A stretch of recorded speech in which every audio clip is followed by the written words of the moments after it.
The old way of doing parenting. The phrase, "I told you so," that is authority instead of teaching a child to learn it themselves. That's Kali Yuga, that's Dark Ages. It's like the people are too stupid, they're never going to learn, so you just tell them what to do. You know, if I have any criticisms of the Bible, this is kind of what it is. The truth is in the Bible, but it's not explained. You know, there's like one line that explains like the third eye center. You know, Jesus says, if your eyes become singular, your whole body will be filled with light.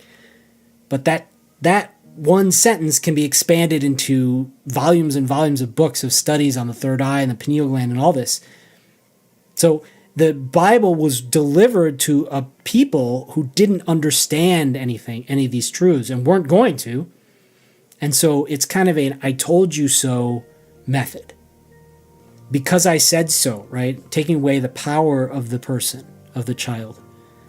Stop crying, emotional suppression. Don't trust strangers, right?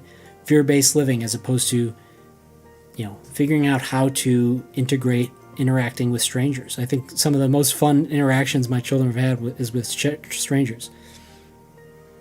Life is hard. That's a big one. Life is hard. I think I still struggle with that one. And all this stuff is stuff that I still struggle with, guys. That's why this presentation, I didn't expect it to be as long as it is and so detailed, but I was so passionate and excited about this topic because I struggle with the same things. This is what is difficult in our day today, is we have these two worlds pulling at us. Life is hard versus life should be easy. Life is a flow state, right? The Tao Te Ching teaches stop thinking and end your problems. That's the opposite of life is hard. And so we're seeing a new form of parenting emerging, right? Gentle parenting is going mainstream. Saying these things to your kids is kind of becoming socially unacceptable. You certainly wouldn't hear this said to children on a television show nowadays, maybe 30, 40 years ago. So, there are plenty of examples of kids having psychic abilities. Nowadays, hopefully, they'll be able to keep them because they won't be suppressing them. Laura Lynn Jackson is a great example of this. She suppressed her psychic abilities for decades, and now she's one of the most gifted mediums on the planet. Changed my life studying her material. One of the seed ideas of the Way of Service was studying her material. She's what led me to decide to meditate every day, and that's what really changed my life last year. Emotional intelligence is prioritized. The unschooling movement is growing. That was a big one for us. I was very passionate about unschooling. I think, there's some place for structured learning, but it really should be based on the child's desires and not trying to conform the children into this box, but rather guiding the children. That's the way we need to do it. Parents working on themselves before that they decide to have children and working on themselves as they raise their children. I know we're doing that, and I see that with a lot of people. Children seen as teachers, children are seen as more pure, more closer to God, less polluted with these bad ideas. That's definitely an idea that has been spread in my consciousness in the last several years. One of the most profound moments I had, my wife and I did a little call-in to one of our favorite, random internet people. He's doing a call-in show. And we were talking about how difficult it is to kind of make friends and trust people. And he's like, don't even try. People are too broken. Let your children guide you. Let your children make friends. And then you'll be friends with the parents. And you might not be as good of friends as you wish you were.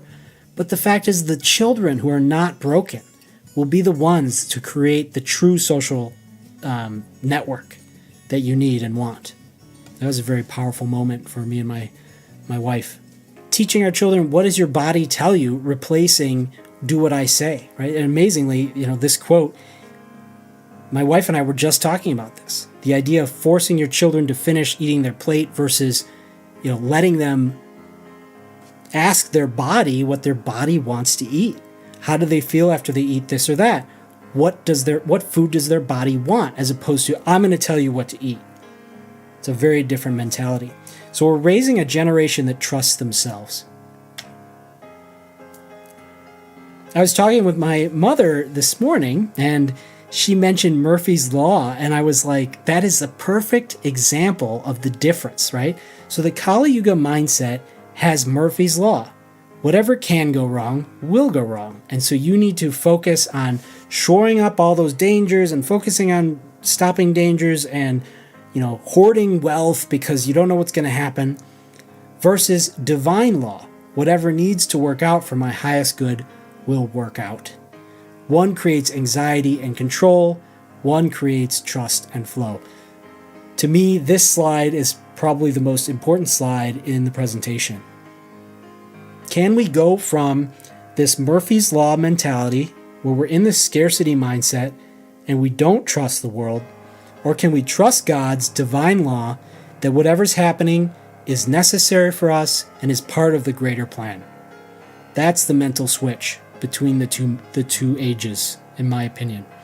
And that's why, to me, trust is the one word that defines the Dwapara Yuga, the new age. Can you trust that things will work out, that invisible energy is going to come to your aid, that God is going to come to your aid? Can you trust the technology? I mean, basically everyone does trust implicitly. We trust that the grocery store will have food next Saturday. We trust that our internet's going to continue, that our electricity is going to continue.